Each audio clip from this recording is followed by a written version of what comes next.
Beda. Nakal itu kan bukan jahat ya, beda kan? Karena temanku yang di Palangkaraya tuh nggak ada yang segitunya. Temanku yang di Palangkaraya itu, aku pun juga nggak tahu. Soalnya kan apa yang diceritain orang aja aku percaya. Ya kan? Aku kan hanya mendengar aja dengan dari ceritanya dan aku tidak melihat. Kan beda, ya kan? Tergantung kita semua ya, Kak. Maksudnya gimana, Kak Dandi? Karena gini, aku merasa kayak temanku yang di Palangkaraya ini, kalau aku ngumpul sama temanku yang di Palangkaraya, aku paling nakal. Sama yang cewek maksudnya. Tapi kalau aku ngumpul di luar kota, aku yang paling culun. Iya, kalau di luar kota aku yang paling culun, paling kaku, terus dibilang naif katanya. Karena aku merasa aku tidak sebaik itu, tapi aku juga bukan orang jahat. Aku orang nakal, tapi nakal tahu batas. Aku selalu bilang gitu sama teman-temanku. Aku bilang, aku nggak sebaik itu, tapi terima kasih kalau menilai aku baik. Aku bilang gitu. Karena jujur aja aku ini sebenarnya anak nakal. Tapi aku tahu batas, aku bukan orang jahat. Aku bilang gitu. Aku nggak pernah menginginkan milik orang lain. Aku nggak pernah ada niat mau merebut milik orang. Aku nggak pernah mau mengambil hak orang. Aku nggak pernah ingin merugikan siapapun. Jadi aku bukan orang jahat. Tapi kalau nakal iya, kata aku gitu. Cuma orang-orang aja yang menilainya kita terlalu baik. Kan orang yang menilai gimana mau kayak ini kan. Karena kata orang yang di luar kota itu, katanya aku tuh terlalu culun gitu loh. Terlalu kaku. Nggak bisa mengikuti pergaulan. Kurang gaul. Kan anak gaul beda. Nakalnya di bidang apa?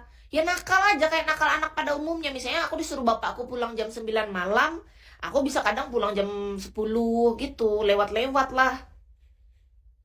Namanya lagi asik nongkrong. Disuruh pulang, nggak mau aku. Orang lagi dulu, sekarang sih enggak. Liatin aja malam minggu aku malah di rumah. Kadang gini Kak, kalau kita pikir secara logika ya.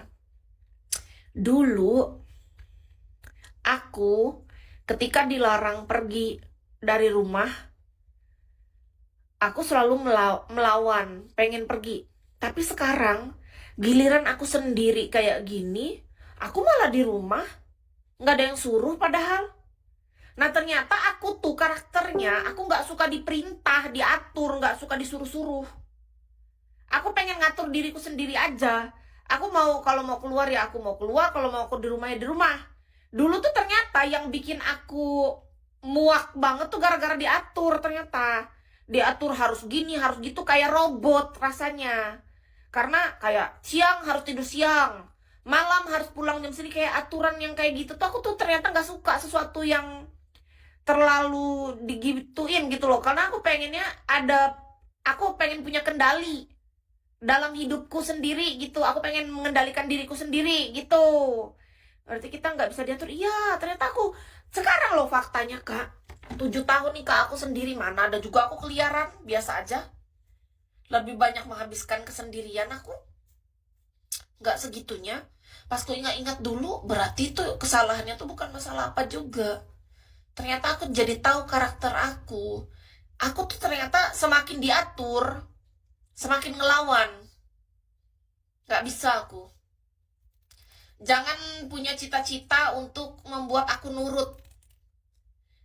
Tapi gimana caranya bisa apa ya? Memimpin diri sendiri lah masing-masing. Atur diri sendiri. Menurut Kis itu paling bagus. Pantesan aku 7 tahun sendiri ya, nggak ada pasangan. Kayaknya itu deh. Karena kalau aku punya pasangan, pasti dia pengen ngatur aku kan. Sementara aku tuh pengennya ngatur diriku sendiri.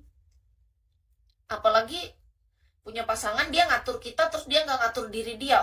Marah aku. Kalau dia ngatur kita, tapi dia ngatur dirinya sama, ya mungkin masih bisa jalan. Itu pun masih mungkin.